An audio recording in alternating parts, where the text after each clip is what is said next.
Hello everyone, welcome to a new video on emigrating with Daniela. Today I want to talk to you about a topic that has caused a lot of concern in our community. And believe me, I understand you perfectly.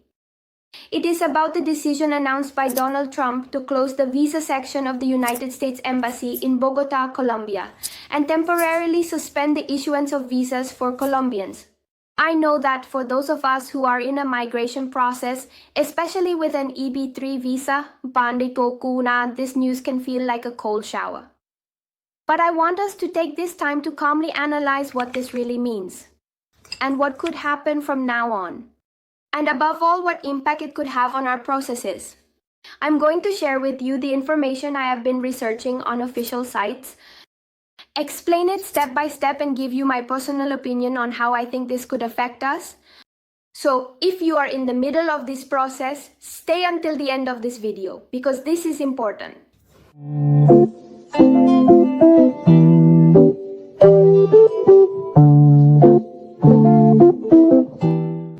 What exactly happened? First, let's talk about what happened. On January 26, 2025, that is yesterday, President Trump announced quite strong measures against Colombia. Among them, he imposed a 25% tariff on Colombian exports to the United States and also temporarily suspended the issuance of visas. This includes everything from tourist visas to work visas and obviously impacts processes like the EB-3. Why did he make this decision? According to official reports, this is due to a diplomatic conflict with President Gustavo Petro. He did not allow planes with migrants deported from the United States to land in Colombia. Colombians, 80 on each flight who were deported and who were on the flights, were not allowed entry into the country by President Gustavo Petro. This man is not known for his consistency because he said in his speech that he would not admit this plane with Colombians because they were being treated like criminals. But he doesn't realize that he is perpetuating their suffering because they will have to spend many more hours on that plane while they waited to see if they would be accepted or not. They had to return to the United States on that same plane, and there they will have to be detained until their situation is resolved. In addition to this, visas for certain Colombian officials and their associates were also revoked. So it's not just an immigration issue, but a political problem that has direct consequences for those of us who are in these types of processes. As of January 27th, today as I am recording this video, the consular section of the United States Embassy in Bogotá will cease operations for visa processing until further notice. This means that no visas of any kind will be issued, while this measure is in effect. My condolences to those who had their visa appointment today and have been waiting for up to a year or more. They must be in a desperate situation. And this is where many of us start to wonder if this directly affects the EB-3 visa processes. I want to be very clear and explain this step by step, because I know the information can be confusing and there are many speculations. So the EB-3 visa is an employment-based visa, which has several steps. Then, the first one, let's remember that it is the labor certification. This is the first step where the US Department of Labor certifies that there are no American workers available to fill the position. The second is the petition, I-140. Once you have the labor certification, your employer submits this petition to the U.S. Citizenship and Immigration Services, USCIS. The next step is the visa bulletin. Then, afterwards, you must wait for your priority date to be current in the visa bulletin. And finally, there is the consular interview. When your date is current, you schedule your appointment at the embassy or consulate for your final interview. The closure of the embassy mainly affects this last step, the consular interviews.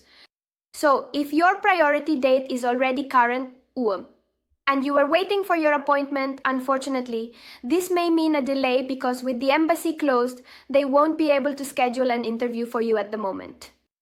Honestly, I hope this is a matter of days. But if your priority date is not yet current, and here's what's important, there's no reason to panic.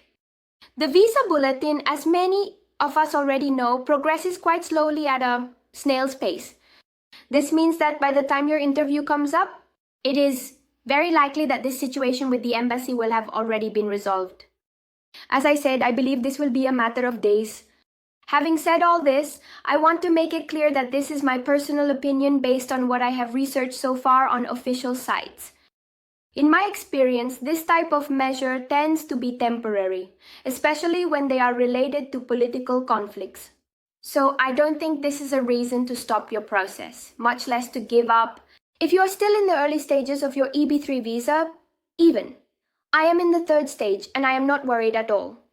Keep moving forward. Prepare yourself, keep your documents up to date, check the visa bulletin every month, and make sure you are ready for when everything reactivates.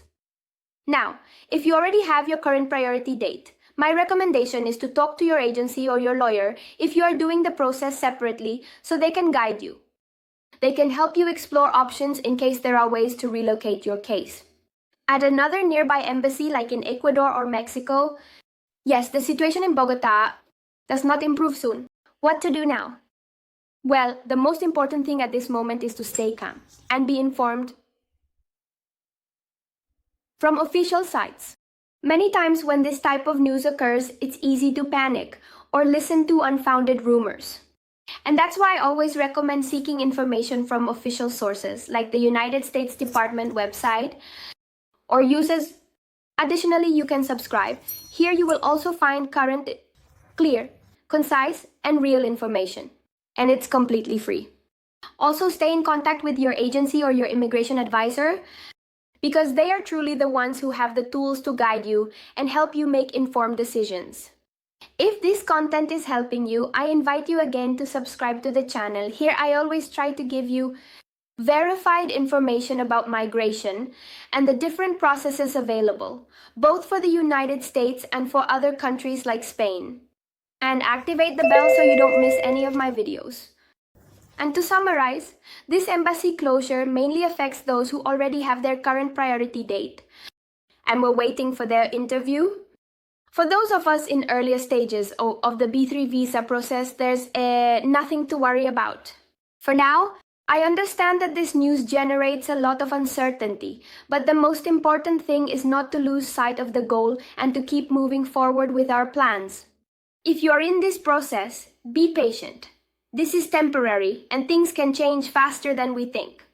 And remember, in the description of this video, I leave you a link for a free consultation with the agency that is handling my B3 visa process.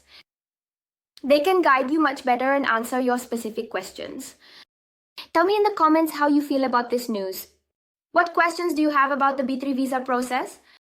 I will be here to read them and help you as much as I can. Thank you for staying until the end, for trusting me. And in this space, we'll see each other in the next video. If you have something more personal, a more specific question to ask me, you can contact me directly on my Instagram at emigrate with Daniela. See you in a future video. Have a nice day. Bye. Ciao.